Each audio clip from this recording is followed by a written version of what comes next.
The sound of metal screeching against glass sent a shiver down my spine that had nothing to do with the chilly November wind. I froze, my hand hovering halfway to the travel mug of coffee on the roof of my car. I watched in absolute disbelief as a woman in a violently pink tracksuit jammed a jagged piece of metal into the driver's side door handle of my vehicle. She was grunting with effort, twisting the object with both hands like she was trying to stake a vampire.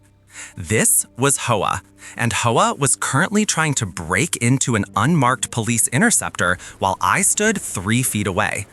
I cleared my throat, loud and sharp. HOA did not stop. She did not even look up. She just shouted at the window while she scratched the paint. I am the president of this homeowners association, and I have a master key for authorized removal of unauthorized junk. That is what she screamed. She was claiming to have a master key to my car? I took a slow sip of my coffee, looked at the badge clipped to my belt that was currently hidden by my unzipped jacket, and checked my watch. It was going to be a long morning. To understand why Mrs. HOA was currently committing a felony in broad daylight, you have to understand how my day started. It was supposed to be the first day off I had taken in 6 weeks.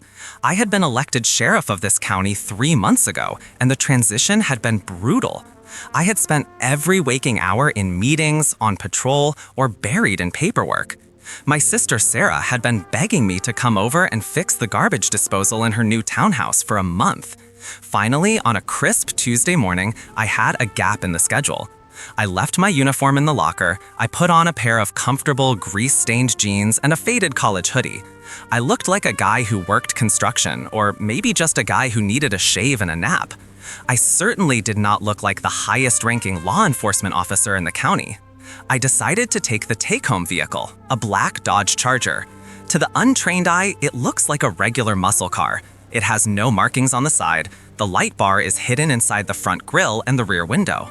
Unless the lights are on, you would never know it is a police cruiser. I love this car. It drives smooth and it commands a certain amount of respect on the highway, even without the sirens. I pulled into the gated community called the Oaks at around 9 in the morning. The gate code worked on the first try, which I took as a good omen. I was wrong. As soon as the iron gates swung open, I felt like I was entering a different world. The grass was cut to an exact, uniform height.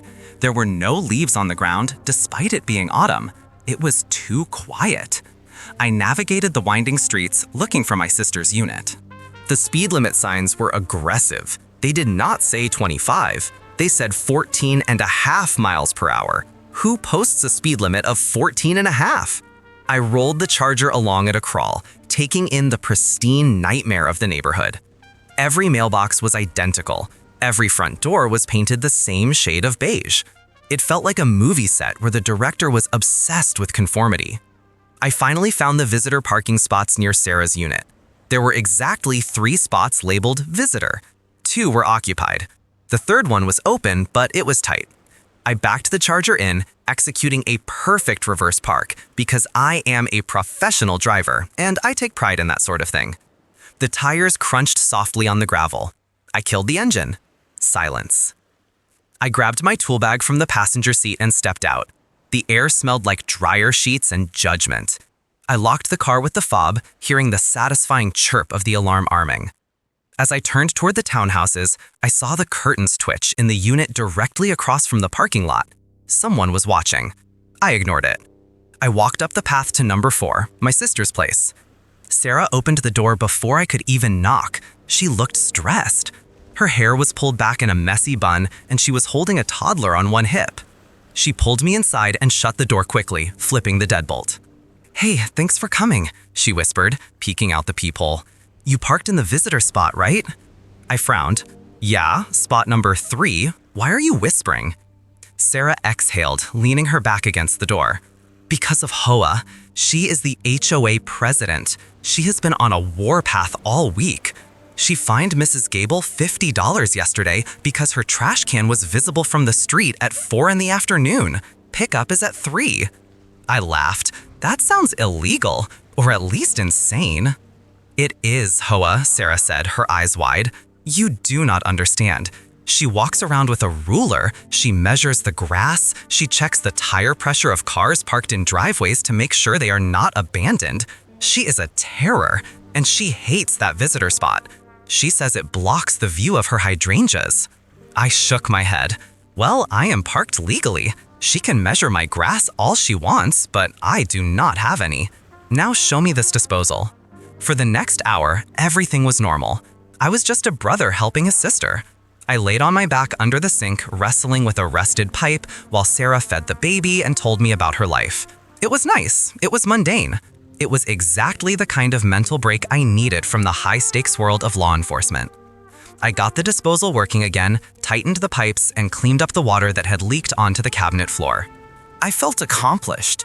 I washed the grease off my hands with lemon-scented soap and dried them on a paper towel. I am going to head out, I told Sarah, tossing the towel in the trash. I have some errands to run before I go home. Be careful leaving, Sarah said, glancing out the window again. I think I see her. See who? HOA. She is patrolling. I walked to the window and looked out through the blinds. Sure enough, there was a woman walking down the center of the street like she owned the pavement. She was a short woman, maybe 5'2", but she carried herself with the swagger of a giant. She was wearing that bright pink tracksuit I mentioned earlier, with white sneakers that looked like they had never touched dirt. She had a clipboard in one hand and a phone in the other. She stopped at a mailbox, ran her finger along the top of it, checked her finger for dust, and then made a note on her clipboard. That is her? I asked. That is HOA, Sarah said, her voice dropping. Do not make eye contact. Just get in your car and go. I chuckled. Sarah, I deal with criminals, drug dealers, and violent offenders. I think I can handle a suburban lady with a clipboard. You do not know HOA, Sarah warned. She is different. She feeds on conflict. I picked up my tool bag and headed out. The morning sun had warmed up the air a bit, but it was still crisp. I walked down the path toward the parking lot, whistling a low tune. The neighborhood was still eerily quiet. I reached the parking lot and stopped. Mrs. HOA was standing behind my car. She was not just standing there, she was leaning against the trunk of my Charger, using it as a desk to write something on a neon orange piece of paper. Excuse me, I said, keeping my voice polite. She did not turn around. She held up a finger, silencing me. I waited. I am a patient man. 10 seconds passed, then 20. Finally, she slapped the neon orange sticker onto the rear window of my car. It was a giant sticker that said "Violation" in bold black letters. You cannot put stickers on my car, ma'am, I said, stepping closer. She spun around. Her face was caked in makeup that was a few shades too light for her neck. Her hair was a helmet of hairspray, defying gravity and logic. Her eyes were narrow and sharp, scanning me from my work boots to my hoodie. She sneered. This vehicle is in violation of Community Bylaws Section 4, Paragraph C, she recited, her voice nasal and grating. Unauthorized commercial vehicle parked in a residential zone. I looked at my car. It is a Dodge Charger. It is not a commercial vehicle. It is a passenger car. It has tools in the front seat, HOA snapped, pointing a manicured finger at the window. I looked. My other tool bag was indeed on the seat. And you look like a laborer. We do not allow work trucks or commercial entities to park overnight or for extended periods without a permit. You have been here over an hour. That is an extended period. I took a deep breath. First of all, this is not a truck. Second, I am visiting my sister in Unit 4. I am parked in a visitor spot. This is an overflow spot for residents, HOA declared, crossing her arms. Guests must park on the main road outside the gate and walk in. There is a sign right there that says visitor, I pointed out, gesturing to the metal sign planted in the grass not 2 feet from where she was standing. HOA did not even look at the sign. That sign is scheduled for removal. The board voted on it last night. It is effectively void. You are trespassing. And this car is an eyesore. It looks aggressive. It does not fit the aesthetic of the Oaks. I laughed. I couldn't help it. The aesthetic? It is a black sedan. It is menacing, Hoa said, narrowing her eyes. And you are rude. I am fining the homeowner of Unit 4 $200 for this violation. And you need to move this heap immediately or I will call the tow truck. I have the number on speed dial. I looked at the sticker she had plastered on the glass. It was the kind with the heavy-duty adhesive that takes a razor blade and an hour of scrubbing to remove. My patience was beginning to thin. Ma'am, you need to peel that sticker off my car now. Hoa laughed. It was a dry, humorless sound. I do not take orders from the help. You remove it, and then you remove yourself. I reached into my pocket for my keys. Look, I am leaving. I am not going to argue with you, but do not touch my car again. I moved toward the driver's door. Hoa stepped in front of me, blocking my path. She was barely chest-high to me, but she stood her ground like a tank. You are not leaving until you acknowledge the fine, she demanded. I need your signature. I am not signing anything. Move aside. I stepped around her. She grabbed my arm. I froze. In my line of work, touching an officer is a bad idea. I looked down at her hand on my hoodie sleeve. Let go, I said, my voice dropping an octave. She let go, but not because she was intimidated. She let go because she had a new idea. She reached into her pocket and pulled out a large ring of keys. I am confiscating this vehicle until the fine is paid, she announced. I stared at her. You are what? I am the president. Under the abandoned vehicle clause, I have the right to secure any vehicle that poses a threat to the community or violates parking rules. I have a master key. A master key, I repeated, genuinely confused. You think you have a key that opens every car? Hoa smirked. It opens the clubhouse. It opens the gate. It opens the utility sheds. It opens everything. I am the authority here. She marched over to my driver's door. I watched, fascinated by the level of delusion required to believe a clubhouse key would open a Dodge Charger. She selected a large brass key from the ring. It looked like an old house key. She jammed it toward the lock cylinder. Ma'am, do not do that, I warned. She ignored me. She shoved the key in. It didn't fit, obviously. But Hoa was not a woman who accepted physics as a limitation. She pushed harder. It is stuck, she grunted. It is the wrong key, I said. Stop. She twisted it. I heard the crunch of the internal tumblers. My heart sank. That was going to be a paperwork nightmare to explain to the fleet manager. It is a master key, Hoa screamed, twisting it with both hands now. Open! That brings us back to the moment where the metal screeched. She was scratching the paint around the handle, frantically trying to force the lock. She was destroying government property. She was attempting to steal a police vehicle, technically, and she was doing it with an air of absolute self-righteousness. I stepped forward. Okay, that is enough. Step away from the car. Hoa spun around, her face red with exertion and rage. You broke it! You changed the locks to bypass HOA regulations! I am calling the police! She pulled her phone out of her pocket. I crossed my arms and leaned back against the hood of the car next to mine. Go ahead, I said. Call them. I am dialing 911, she threatened, holding her thumb over the screen.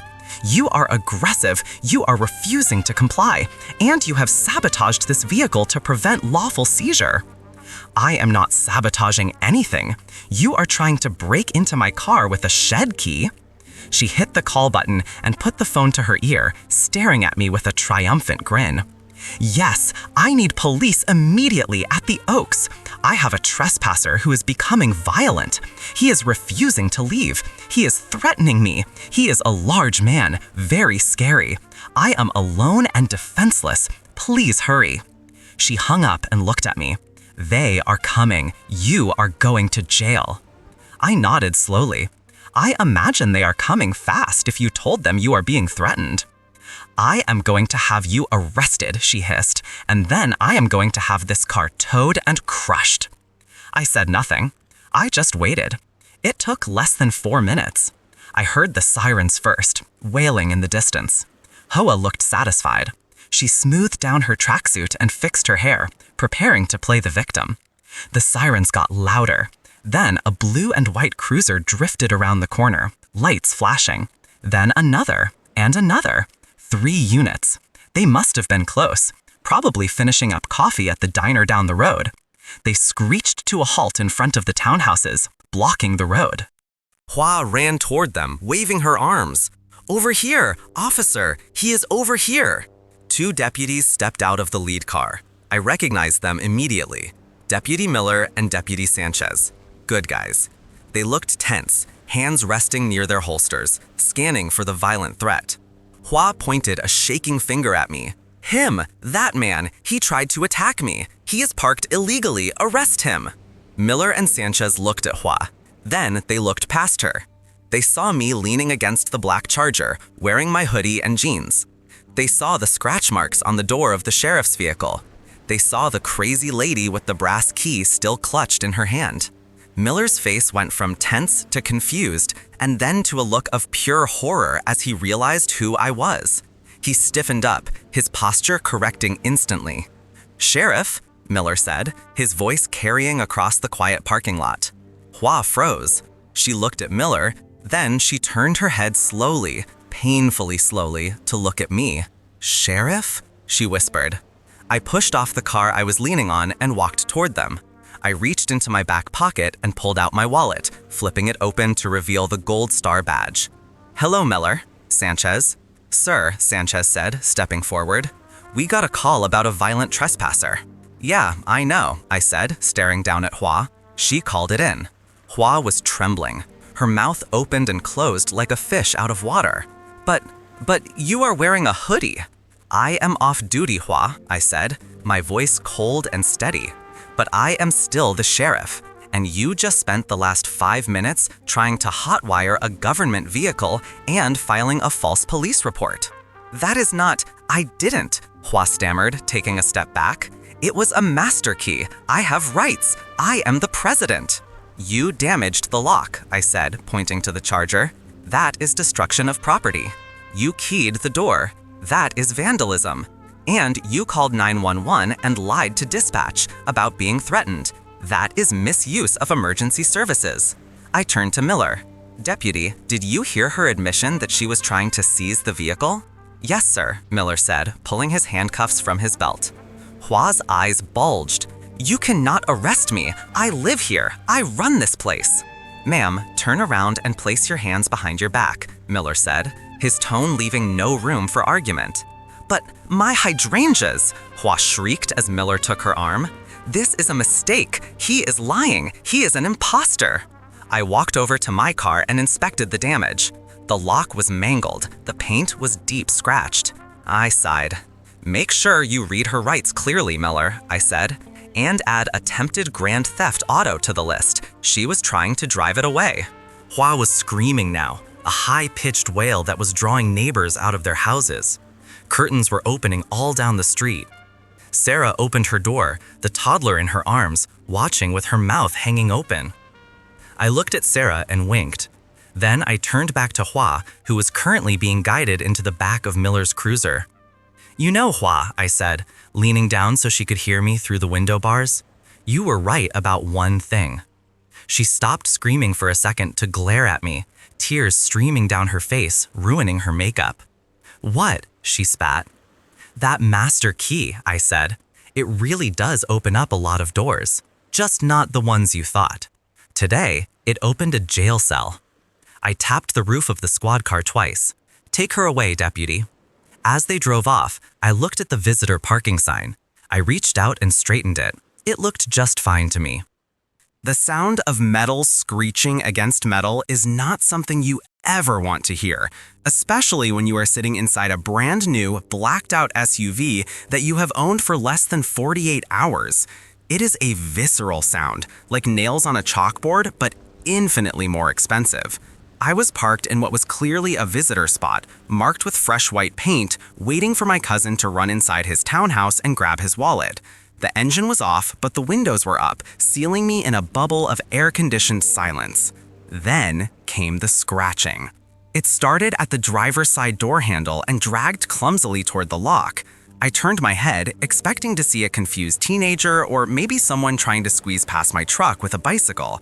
Instead, I found myself staring directly into the oversized, rhinestone-encrusted sunglasses of a woman who looked like she had just stepped out of a reality television nightmare.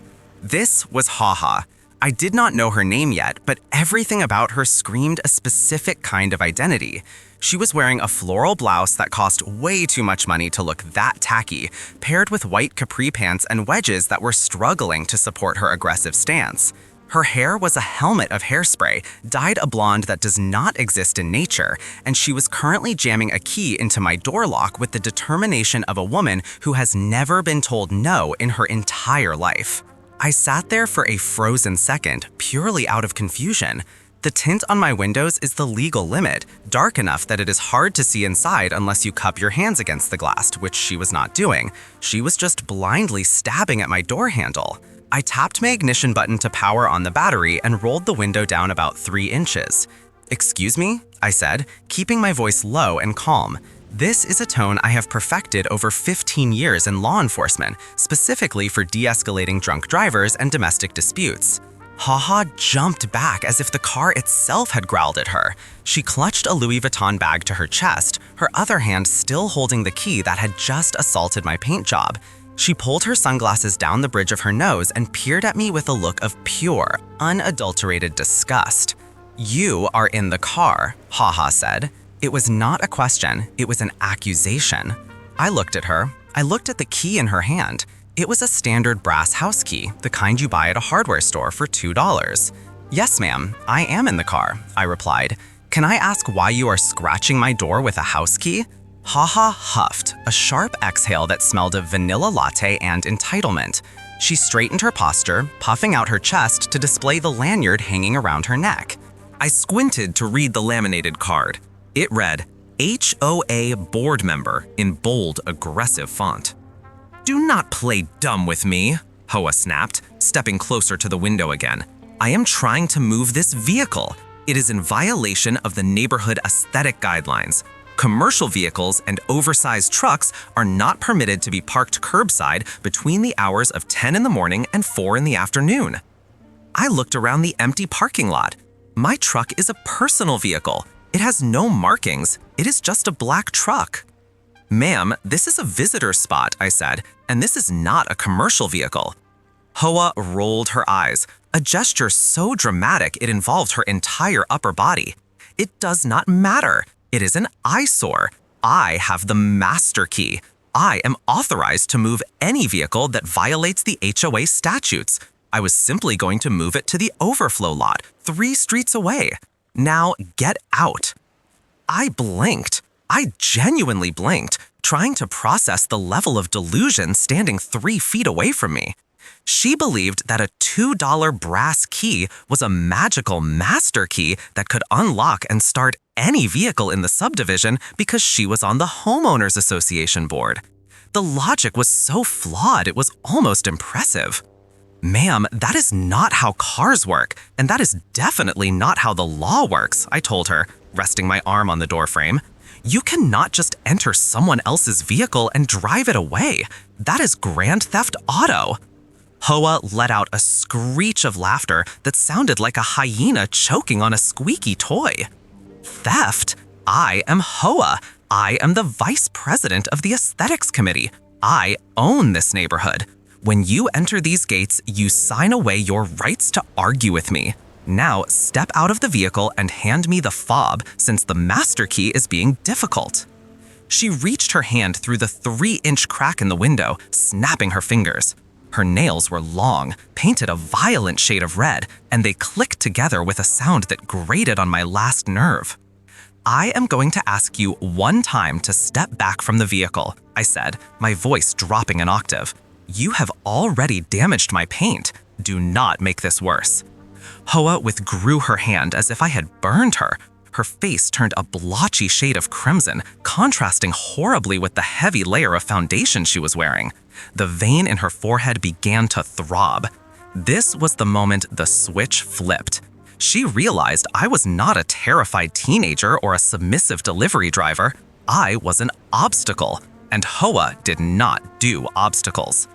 "You are threatening me?" HOA shrieked, her voice echoing off the perfectly manicured townhouses surrounding us. "Did you hear that? He is threatening a board member." There was nobody around to hear her, but she performed for the invisible audience anyway.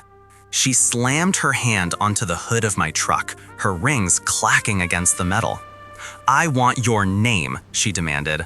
"I want your name, your license plate, and your insurance information. You are going to pay for the emotional distress you have caused me, and you are going to pay for the damage to my master key. It is bent now because of your cheap lock." I looked at the key in her hand. It was perfectly straight.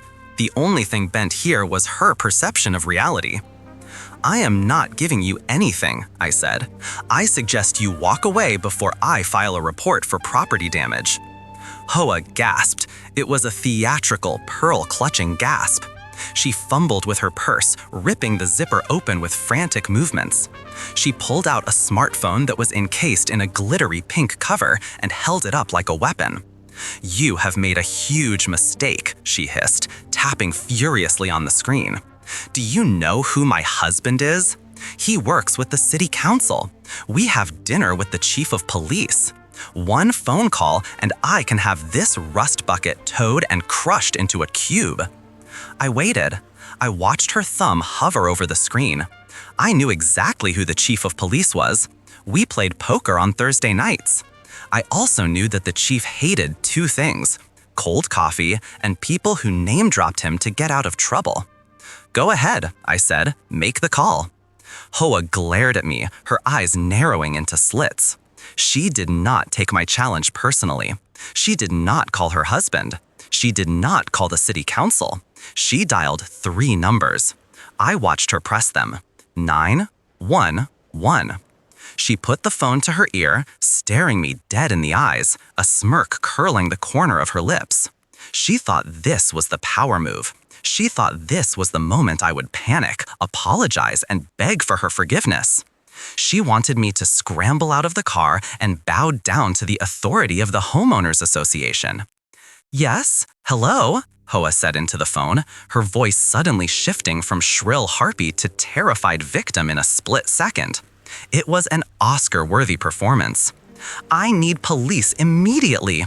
I am at the Whispering Pines Estates. There is a man here. He is aggressive. He tried to run me over." I raised an eyebrow. The engine was off. My keys were in the cup holder.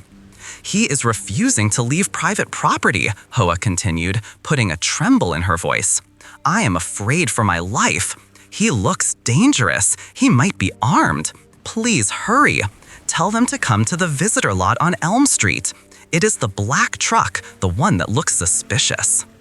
She hung up the phone, and the terrified act dropped instantly. The smirk returned sharper than before.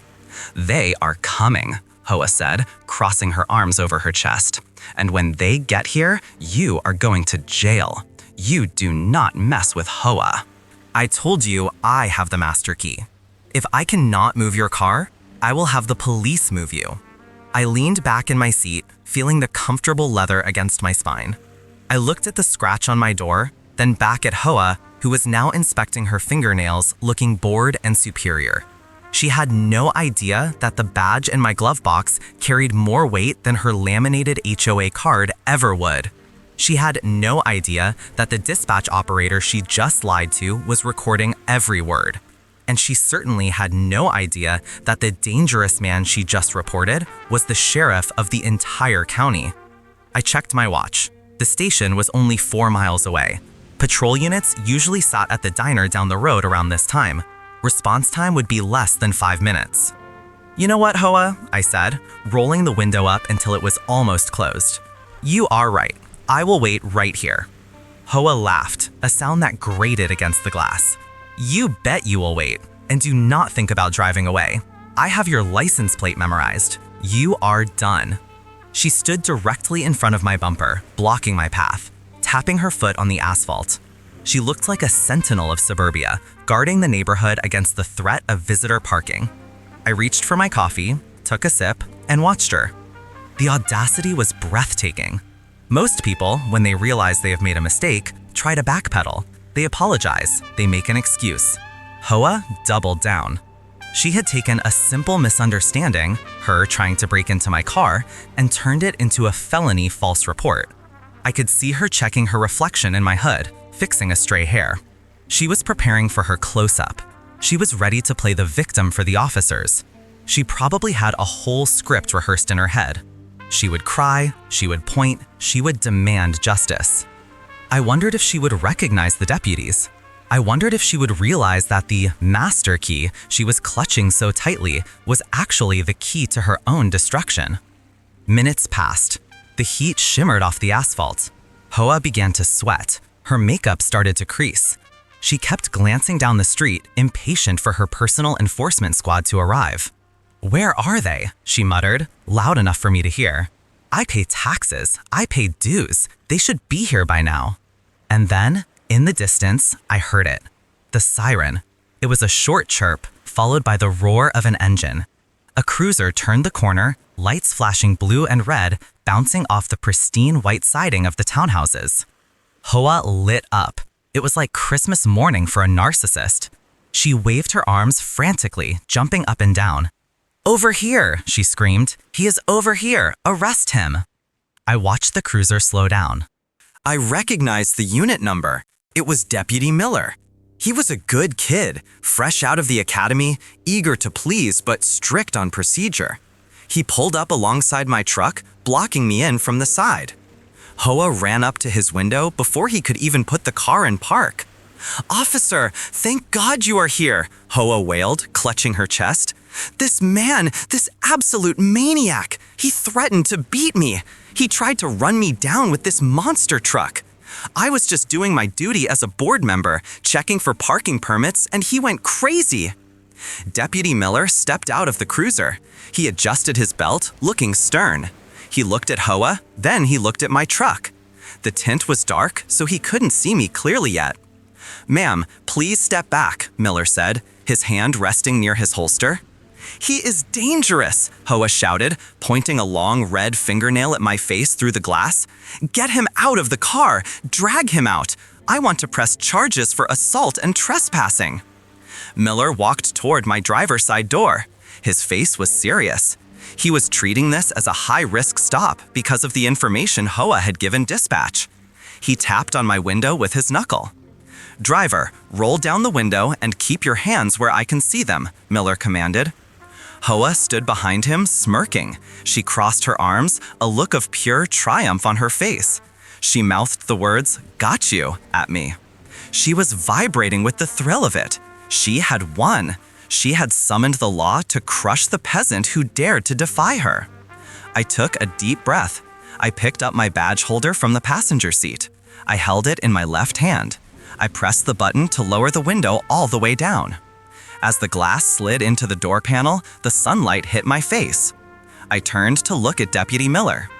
The color drained from Miller's face faster than water down a drain. His eyes went wide. His jaw actually dropped. He stiffened, his posture snapping from aggressive to terrified in a nanosecond. "Sheriff?" Miller stammered. I looked past Miller, directly at HOA. Her smirk faltered. She blinked. She looked at Miller, then back at me. She didn't understand yet. She heard the word, but her brain refused to process it. "Officer, why are you talking to him?" HOA snapped. "Drag him out. He is a criminal." Miller ignored her. He took a step back, looking like he wanted to salute, but knowing it would be awkward. "Sir, I didn't know it was you.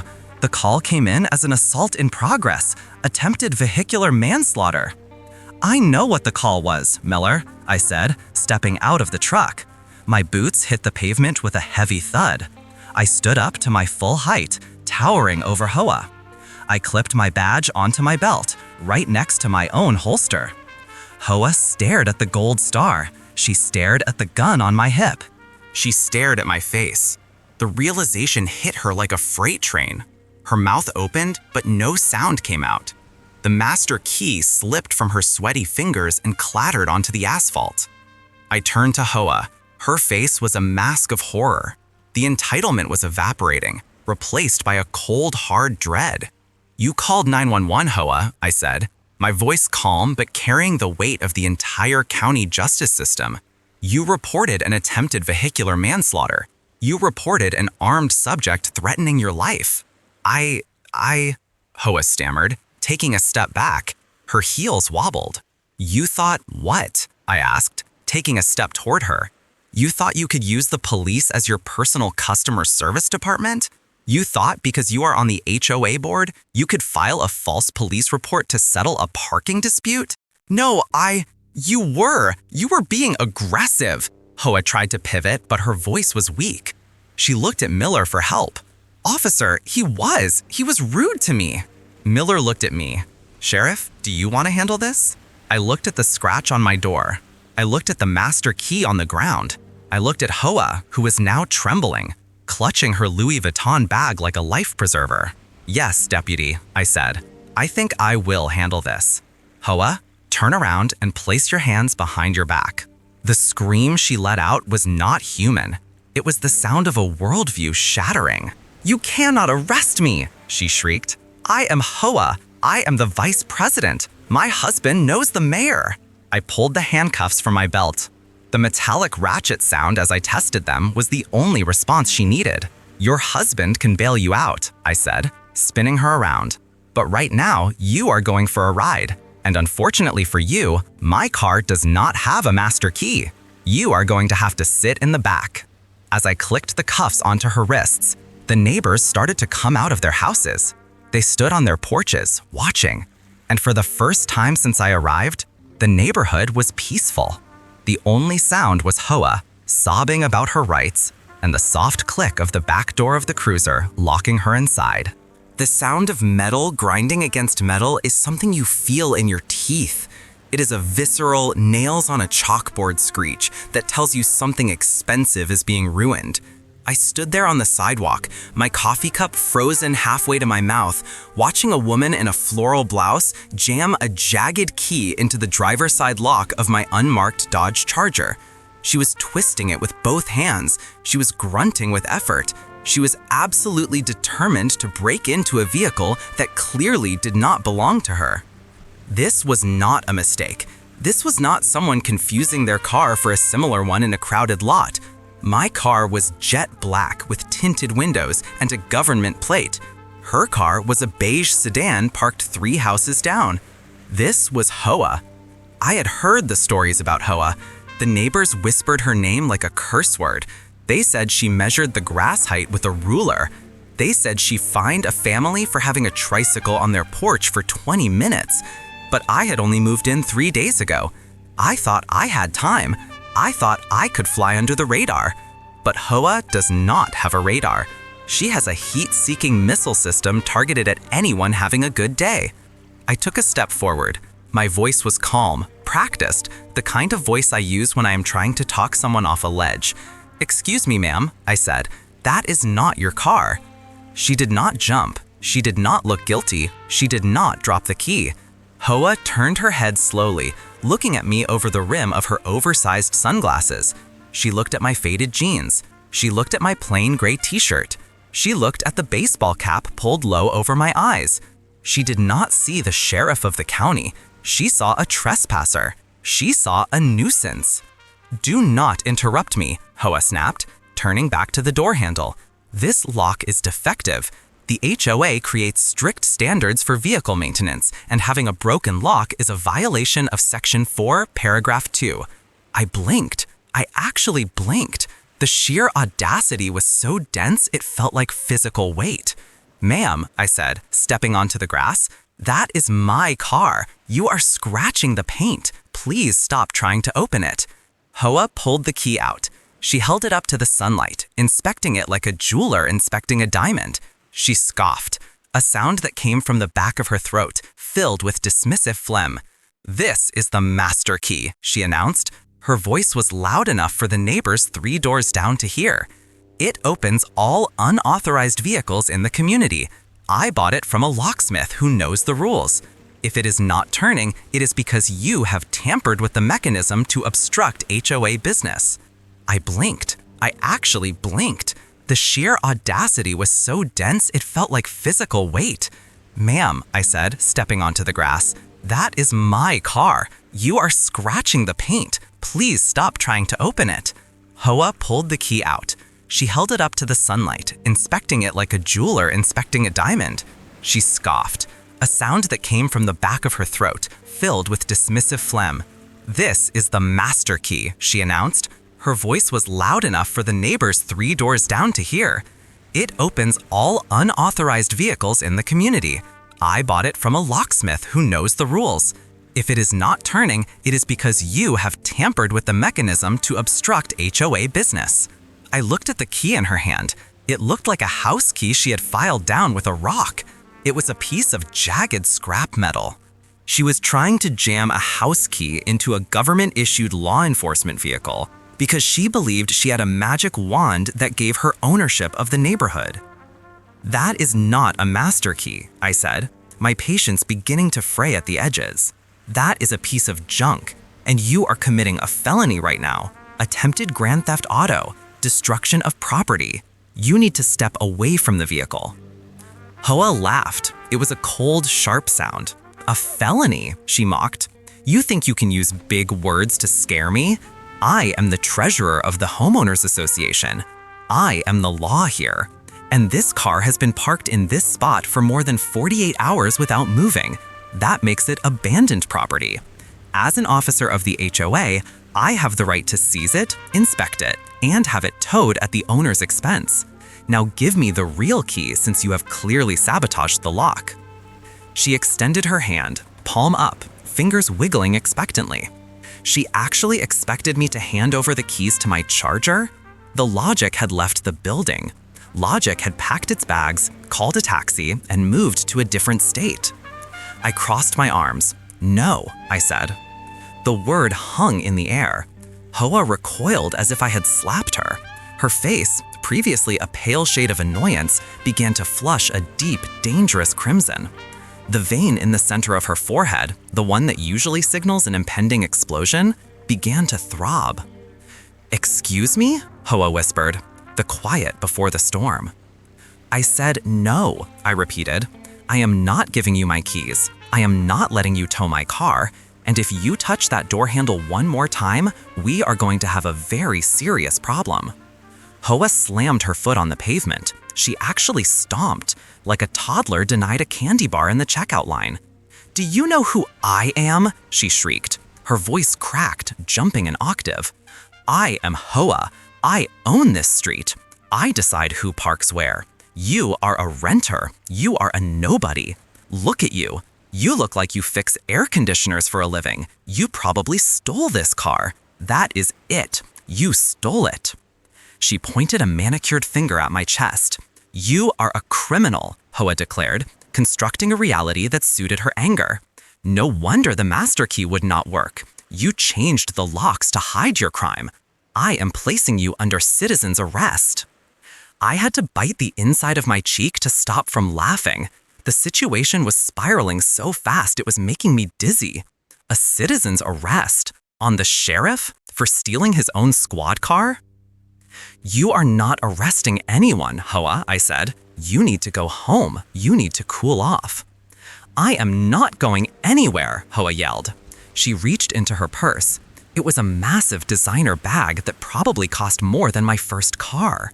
She dug around, tossing tissues and receipts onto the driveway until she found what she was looking for. A phone. A gold-encased smartphone that she wielded like a weapon. "I am calling the police," she threatened, holding her thumb over the screen.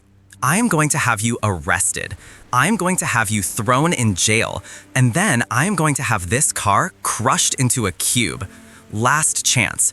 Give me the keys and pay the $500 fine for the disturbance, and maybe I will let the officers go easy on you." I looked at her. I looked at the phone. I looked back at her. "Please," I said, "make the call." HOA paused. She clearly expected me to beg. She expected me to panic, to apologize, to fumble for my wallet and hand over cash to make the scary lady go away. That is how it usually works for HOA. She bullies, she threatens, and people fold because they just want peace. But she had never run into a wall before, and I was a very solid, very unmoving wall. "You think I am bluffing?" HOA hissed. She tapped the screen furiously. 3 taps, 9, 1, 1. She put the phone to her ear, her eyes never leaving mine. She smirked. It was a smile of pure malice, a smile that said she enjoyed ruining lives. "Yes, hello," HOA shouted into the phone, her voice suddenly changing. It transformed from a screech to a terrified, trembling victim performance. "I need help immediately. I am at 1242 Oakwood Lane. There is a man here. He is aggressive. He is threatening me. He tried to attack me. He is trying to break into a car and he has a weapon. Please hurry. I am scared for my life." She hung up and looked at me. The fear vanished from her face instantly, replaced by that smug, superior grin. "They are coming," HOA said. "You are finished. You are done in this neighborhood. By the time I am done with you, you will not even be able to rent a bicycle in this town." I stood there, watching her gloat. She had just filed a false police report. She had just lied to dispatch. She had accused a law enforcement officer of assault. The list of charges was racking up in my head. Disorderly conduct, attempted auto theft, filing a false report, misuse of emergency services. HOA leaned against my car, crossing her ankles. She looked comfortable. She looked like she had already won. She started typing on her phone, probably posting on the neighborhood group chat about the dangerous criminal she had just cornered. I did not move. I did not run. I just waited. I knew who was on shift today.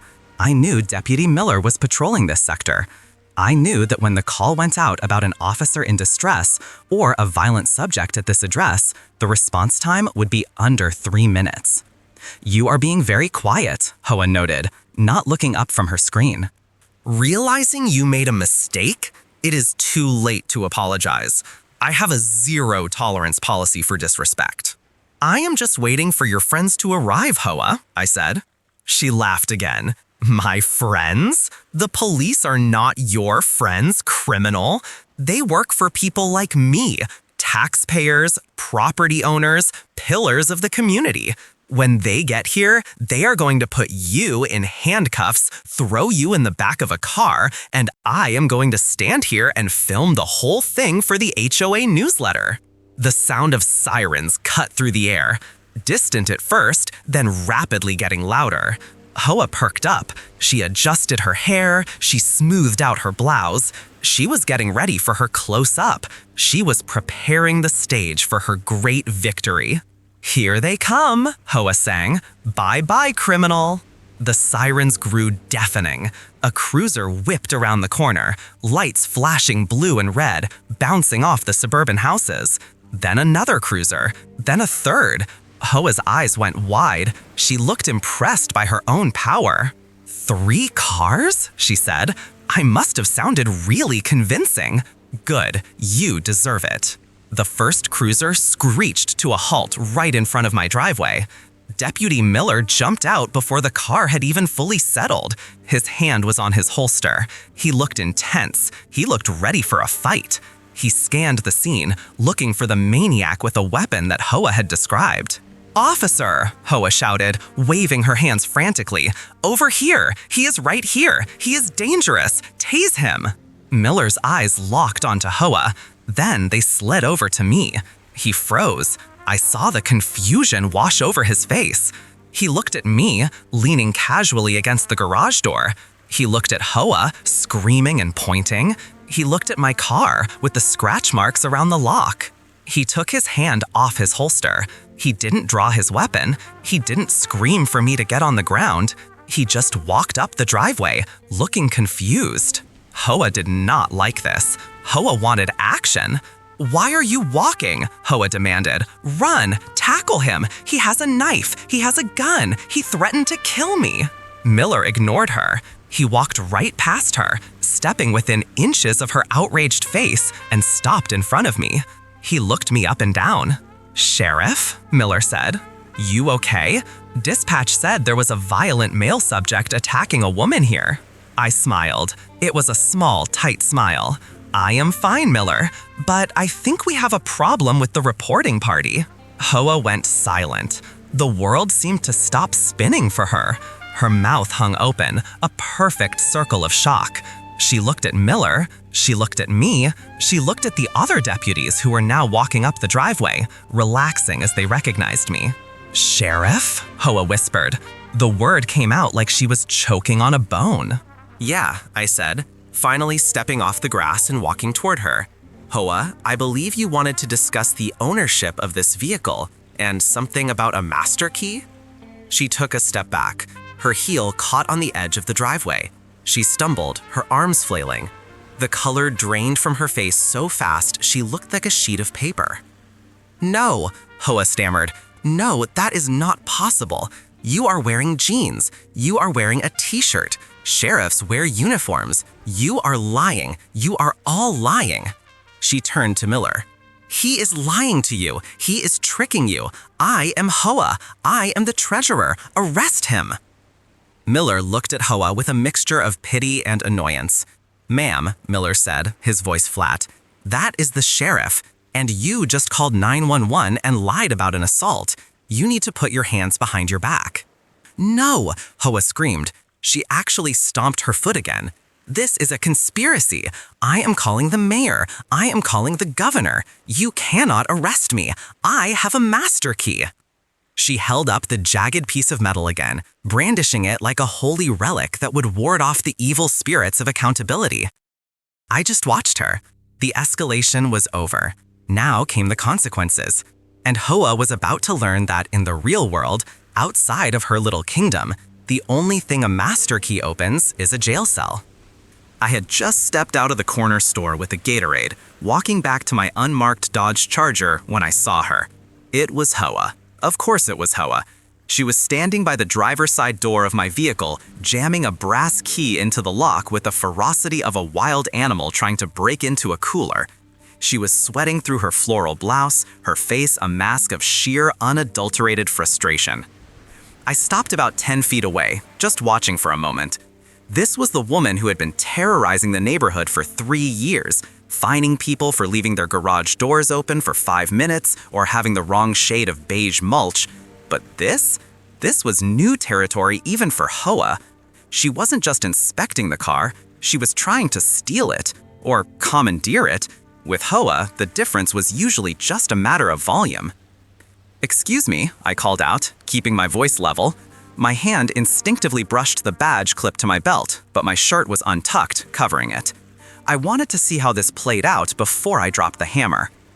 Hoa whipped her head around, her bob haircut bouncing with the sudden movement. Her eyes were wide, manic. She pointed a manicured finger at me, the other hand still grinding that key into my door handle. "You!" she shrieked, her voice cracked, hitting a frequency that probably annoyed dogs 3 blocks away. "This is your doing! You changed the locks!" I blinked. I looked at my car, then back at Hoa. I took a sip of my Gatorade. "I did not change the locks, Hoa. That is my car. You are holding a key that does not belong to my car, and you are currently scratching the hell out of government property, though I kept that last part to myself for now." "Don't you lie to me," she spat, turning back to the door and using both hands now to force the key. I could hear the internal mechanism of the lock crunching. This is the HOA Master Key. The board voted last night. All vehicles parked on community streets are subject to interior inspection for contraband and unauthorized subletting materials. The master key opens everything. It opens the pool gate, it opens the clubhouse, and it opens resident vehicles. I actually laughed. I couldn't help it. The level of delusion was staggering. "Hoa," I said, stepping closer, "that is a filing cabinet key, or maybe a shed key. It is definitely not a universal skeleton key for a Dodge Charger. You need to step away from the vehicle right now." That was the wrong thing to say. Telling Hoa to step away was like throwing gasoline on a grease fire. She yanked the key out, leaving a jagged silver scar across the black paint, and turned to face me fully. Her chest was heaving. "I am the president of this association," she bellowed. People were starting to stop on the sidewalk. A couple of teenagers on skateboards paused, sensing the energy. One of them already had his phone out. HOA didn't care. She thrived on an audience, provided she could control the narrative. But she was losing control fast. "You are obstructing official HOA business," she screamed, taking a step toward me. "I am seizing this vehicle. It is in violation of Section 4, Paragraph 2. It is an eyesore. It is aggressive. And you refuse to yield to the master key." I looked at the crowd. There were about 6 or 7 people now. Mrs. Higgins from down the street was there, clutching her poodle, looking absolutely delighted to see HOA losing her mind. I looked back at HOA. "HOA, listen to me very carefully," I said, dropping my voice to that command tone I use when things get serious. "You are damaging a vehicle that does not belong to you. You are attempting to enter a vehicle that does not belong to you. This is attempted grand theft auto and criminal mischief. Put the key in your pocket and walk away." She froze.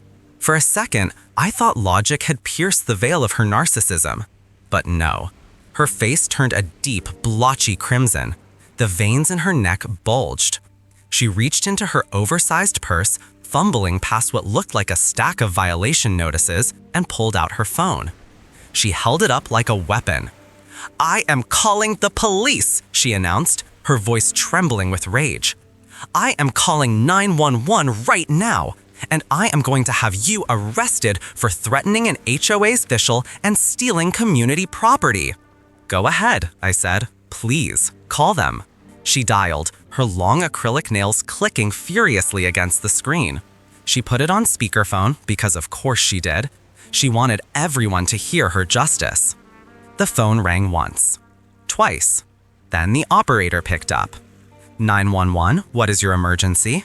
"Help me!" HOA screamed instantly. She went from 0 to victim in less than a second. It was an Oscar-worthy performance. "I am being attacked. There is a man here. He is aggressive. He is threatening my life. He has stolen a vehicle and is refusing to let me inspect it. He is a thug. Please send officers immediately. I am at the corner of Oak and Elm. He is coming at me right now." I was standing perfectly still, holding a Gatorade, 10 feet away. The kid with the skateboard was filming everything, panning from me to HOA and back again. He gave me a thumbs up. The operator asked if he had a weapon. "Yes!" HOA shrieked. She looked at me, her eyes scanning my body. She didn't see the gun on my hip, but her imagination filled in the blanks. "He has a weapon! He has a crowbar, and he is screaming at me. I am a defenseless woman. I am just trying to do my job." She hung up before the operator could ask for more details. She looked at me with a smirk that was pure evil. "They are coming," she said, her voice dripping with satisfaction. "And when they get here, you are going to jail. You will be evicted. I will put a lien on your house so fast your head will spin." She turned back to the crowd, addressing her subjects.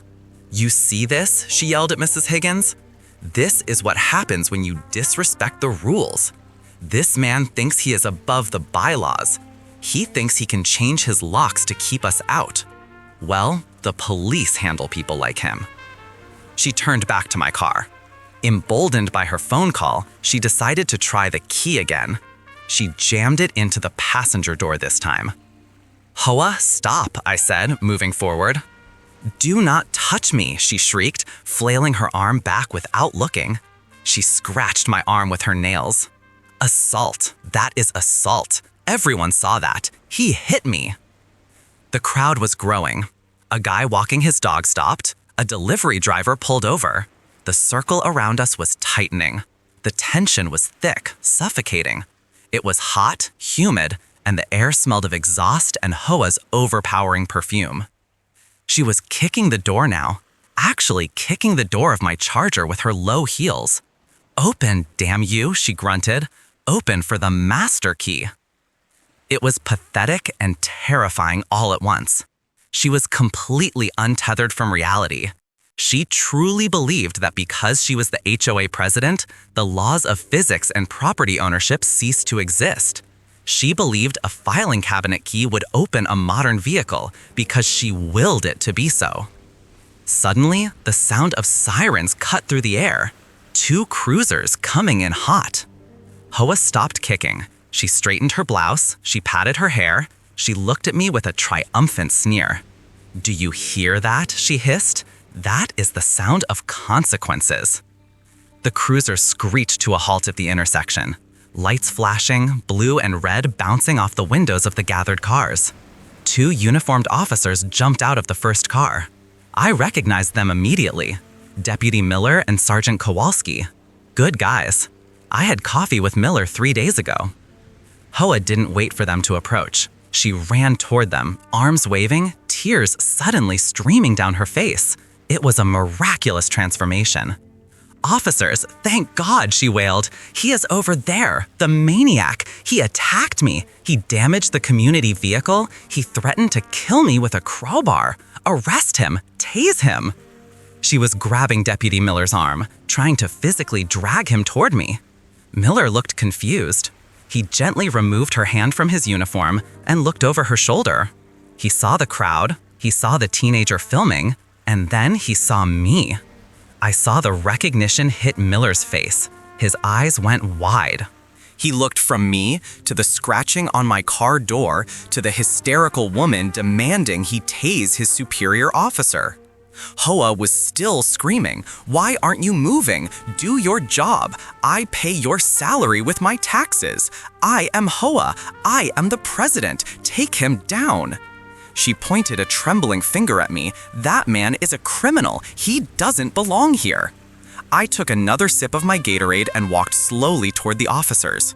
Hoa thought I was surrendering. She puffed up her chest, folding her arms. "See," she said to the crowd, "he knows he is beaten." I stopped right in front of her. The officers hadn't moved yet. They were too stunned by the sheer absurdity of the situation. "Are you done, Hoa?" I asked quietly.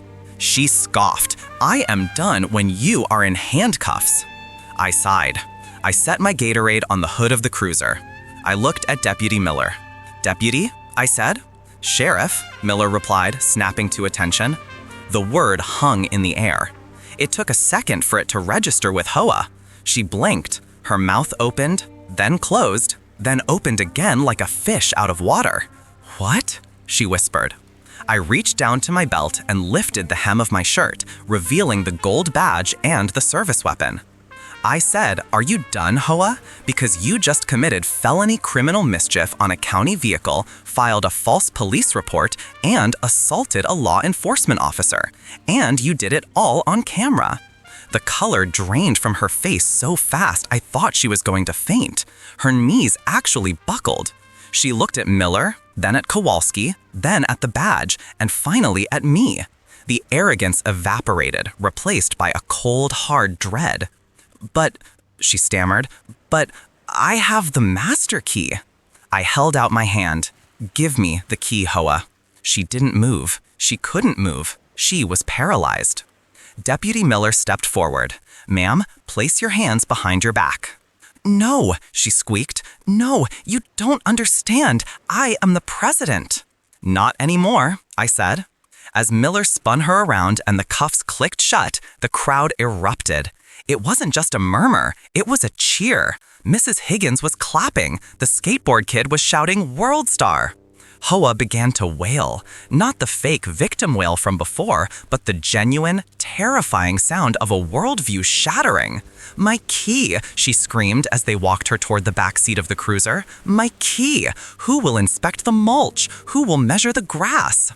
I walked over to my car and inspected the door. The paint was ruined. The lock was mangled. It was going to be a mountain of paperwork. But looking at Hoa's face pressed against the glass of the police car, watching her realize that her reign of terror was over, it was absolutely worth it. I picked up my Gatorade. It was still cold. Miller rolled down the window. "Sheriff, what do you want to do with the vehicle?" "Impound it," I said. pointing at HOA's pristine white SUV parked illegally in the fire lane, and tow it to the furthest lot we have. HOA screamed something from inside the cruiser, but the glass was thick. Nobody could hear her, and for the first time in 3 years, the neighborhood was quiet. The red and blue lights bounced off the manicured lawns of the subdivision, casting long, dancing shadows across the driveway where HOA stood triumphant. She had her arms crossed over her chest, that ridiculous fake master key still clutched in one hand, looking for all the world like a conquering general who had just called in the cavalry. She genuinely believed the 2 squad cars rolling up were her personal enforcement squad. She shot me a look of pure venom, a smirk playing on her lips that said she could not wait to see me dragged away in handcuffs for the crime of parking in my own driveway without her permission. As the officers stepped out of their vehicles, I recognized the lead deputy immediately. It was Miller. I had hired Miller 3 years ago. He was a good kid, sharp, but he had a low tolerance for nonsense, which made what was about to happen infinitely sweeter. HOA did not give him a chance to assess the scene. She marched right up to him, practically poking him in the chest with her free hand. "Officer, thank God you are here," HOA shrieked, her voice cracking the peaceful evening air. "This man is a squatter. He has refused to vacate his vehicle, he physically threatened me, and he has blocked the flow of traffic in a community where I am the president. I want him arrested, I want him gone, and I want this car towed to the impound lot immediately." Miller blinked, looking from the screaming woman to me and then back to the woman. He adjusted his belt, his face a mask of professional neutrality, though I could see the corner of his mouth twitching. "Ma'am, take a step back," Miller said calmly. "Do not tell me to step back," HOA snapped, her entitlement flaring up like a solar distraction. "Do you know who I am? I am HOA. I run this neighborhood. I pay your salary with my property taxes. Now do your job and get this criminal out of my sight." She turned to point at me again, waving that piece of metal she called a key. I tried to move the car myself with the HOA master key, but he has tampered with the lock mechanism. That is destruction of property too. Add that to the list. Miller froze. He looked at the key in her hand, then looked at her car parked perpendicular to mine, blocking the entire street. "Ma'am, did you just say you tried to enter his vehicle without his consent?" "I have the authority," HOA yelled, stomping her foot like a toddler denied a candy bar. "It is in the bylaws. The president has right of way and right of seizure for non-compliant vehicles." Miller ignored her and walked past her, coming straight up to my window. He didn't reach for his weapon, he didn't ask for my license, he just leaned in, resting his arm on the roof of my car, and smiled. "Afternoon, Sheriff," Miller said, loud enough for the entire gathering crowd of neighbors to hear. "Sorry for the delay. Traffic on the interstate was a nightmare. You okay?" The silence that followed was heavy enough to crush a diamond. HOA stopped mid-breath, her mouth hung open, her eyes darting between Miller and me. The neighbors, who had been watching from their porches, suddenly went quiet, straining to hear. "Sheriff?" HOA whispered, the word tasting like ash in her mouth. I opened the car door and stepped out, unfolding my full height. I adjusted my jacket, making sure the badge clipped to my belt was clearly visible under the streetlights. "Hello, Miller," I said, keeping my voice smooth and level. "I am fine, but I am afraid we have a situation here involving attempted grand theft auto, impersonating an authority figure, and filing a false police report." HOA made a sound like a deflating tire. "No," she stammered, taking a clumsy step back. "No, that is not real. You bought that badge online. You are a liar." She looked frantically at Miller. "Arrest him. He is impersonating a police officer." Miller shook his head, looking at HOA with a mixture of pity and annoyance. "Ma'am, that is the elected sheriff of this county, and you just admitted to trying to break into his vehicle with a foreign object. You also blocked a public roadway with your vehicle to prevent a law enforcement officer from moving." HOA's face turned a shade of red I had previously only seen on fire hydrants. "This is a conspiracy!" she screamed, her voice hitting a pitch that probably annoyed dogs 3 towns over. "I am HOA. I am the president. You cannot touch me. I will call the mayor. I will have both of your badges." Miller nodded to his partner, a rookie named Davis who had been waiting by the cruiser. Davis moved in. "Ma'am, turn around and place your hands behind your back." "You are making a mistake," Hoa shrieked as Davis took her arm. She tried to yank away, swinging her purse wildly. That was the final nail in her coffin. You could hear the collective gasp from the neighbors as Hoa struck Officer Davis on the shoulder with her bag. "That is assault on an officer," Miller said, his voice dropping the friendly tone entirely. He stepped in, and within 3 seconds, Hoa was spun around and the distinct metallic click of handcuffs echoed down the street. The sensation of cold steel on her wrists seemed to break whatever reality distortion field Hoa had been living in. She didn't go silent, but the arrogance vanished, replaced by sheer, unadulterated panic.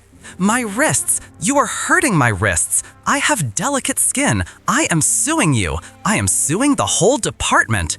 Hoa wailed as they marched her toward the back of the patrol car. Miller paused before putting her in the back seat and turned to me.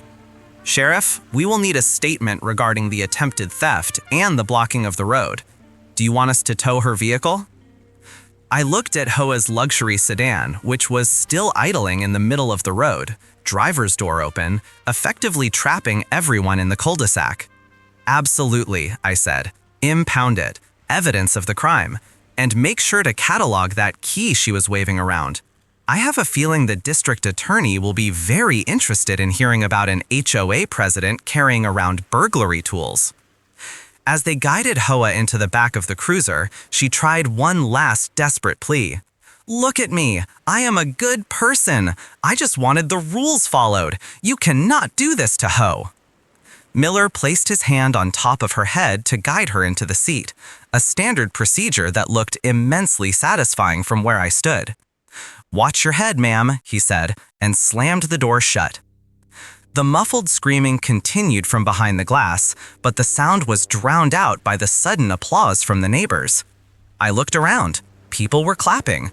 The guy from 2 houses down, whom Hoa had fined $300 for leaving his trash can out for an extra hour, gave me a thumbs up. A teenager was filming the entire thing on his phone, grinning ear to ear. I walked over to Miller. "Good work, deputy." "Just doing the job, Sheriff," Miller grinned. "Although, I have to say, I have never seen someone dig a hole that deep, that fast. She really thought she could order the police to steal a car for her?"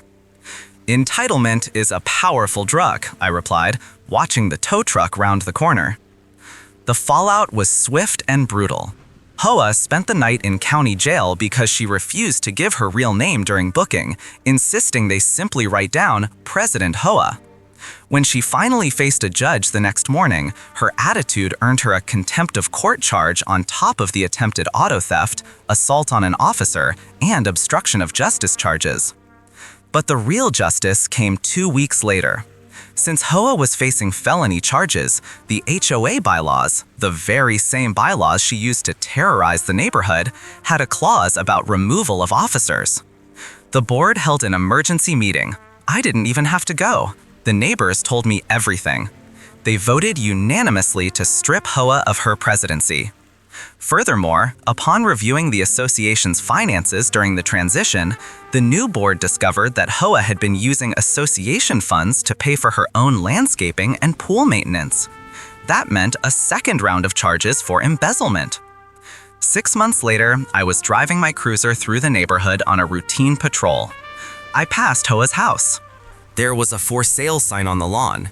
Not just any sign, but a bank foreclosure sign. The legal fees, the restitution to the HOA, and the fines had drained her dry. As I rolled past, I saw a woman walking down the sidewalk. It was Hoa. She wasn't wearing her designer pantsuit. She was in sweatpants, looking tired, carrying a grocery bag. She looked up and saw the sheriff's cruiser. Our eyes met. She didn't scream. She didn't point. She didn't declare that she was Hoa. She just looked down at the pavement and kept walking, defeated. I didn't stop. I didn't need to gloat. The silence of the neighborhood, finally free from her tyranny, was the only victory lap I needed. Justice hadn't just been served, it had been delivered with 5-star service.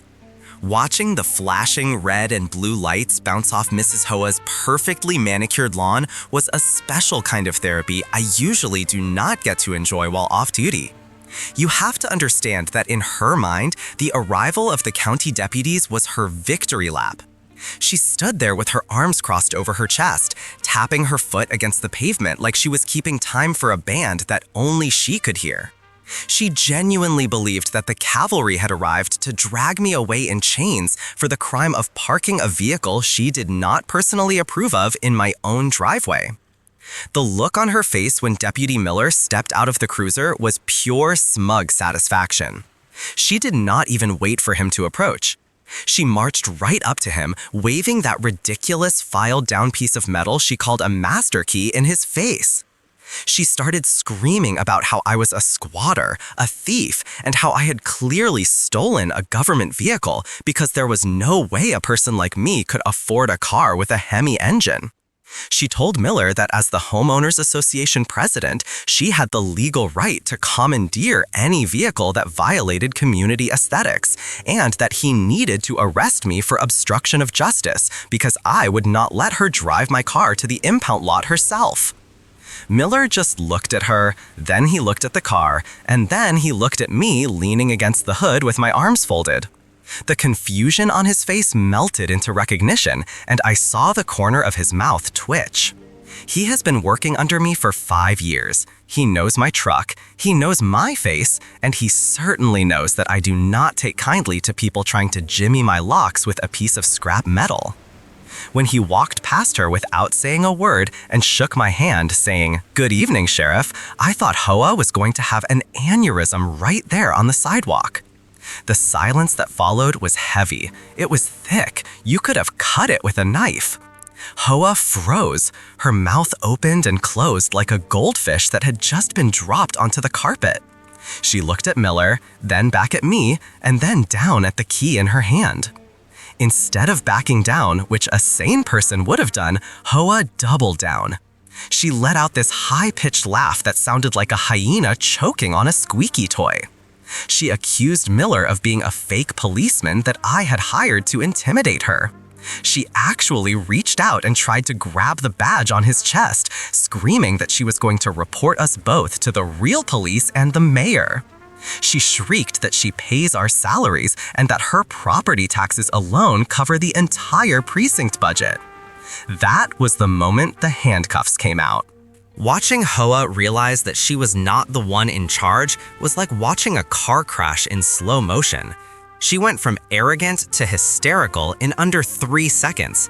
She started listing off names of people she knew, people she played bridge with, people who were supposedly powerful enough to have both of us fired and exiled from the state. She screamed that her husband was a personal friend of the governor. I just stood there and watched as she was read her rights. The best part was when they searched her purse incident to the arrest.